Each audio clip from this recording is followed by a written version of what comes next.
Assalomu alaykum hammaga, yaxshimisizlar? Charchamay.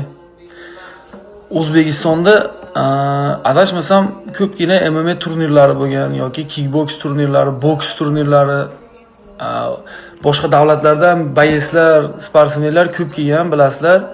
Lekin hech kim O'zbekistondan norozi bo'lib ketmagan. Sportsmenlar doim hurmatini joyiga qo'yilgan, yaxshi kutib, yaxshi chiroyli qilib jo'natilgan.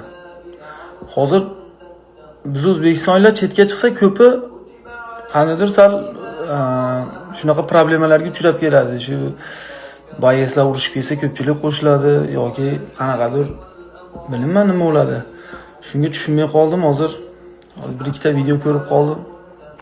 Bizni O'zbekiston boyslarini chetga olib chiqib turgan представительlar sal e'tiborliroq bo'linglar. Hozir e'tibor bermayapsizlar uncha, nima bo'lsa boyslarni o'zi hal qilyapti. Ertaga sizlar shuni tashab qo'ysanglar, boyslar qattiq gapirib qo'ysa, ikkita davlatlar o'rtasida ozgina nizo kelib chiqadi. Hozir sizlar indamayapsizlar, parvo qilmayapsizlar. Ishimiz to'xtab qoladi, boysimiz yo'q deb. Sal qaranglar shunga. Tushunib bo'lmaydigan ishlar bo'lyapti. Hozir endi ko'pchilik o'zimizni yaqinlar, akalar, olib boradiganlar ham boshqalar, lekin sal e'tiborliroq bo'lish kerak.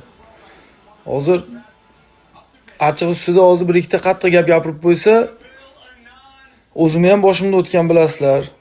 Bu ishlar osonlik bilan bitishi qiyin bo'ladi.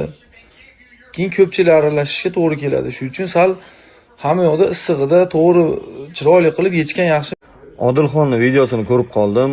Qozog'istonda Oktagon ligaga turnirga borganimda bitta tashab qoldi, unaqa qildi, bunaqa qildi deyapti.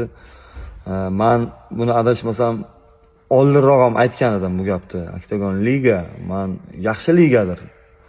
Lekin jangchilarning xavfsizligini ta'minlash darajasi bo'yicha qiyin masala. Endi hamma ham u yerga katta komandasi bilan bora olmaydi. Yonida bir katta govdali bolalarni olib bora olmaydi.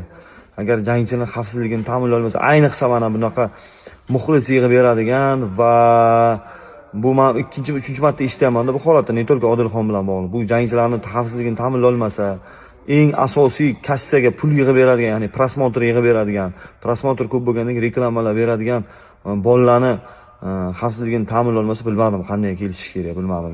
Qiyin masala. Shu narsalarga e'tibor qaratsa zo'r bo'lardi.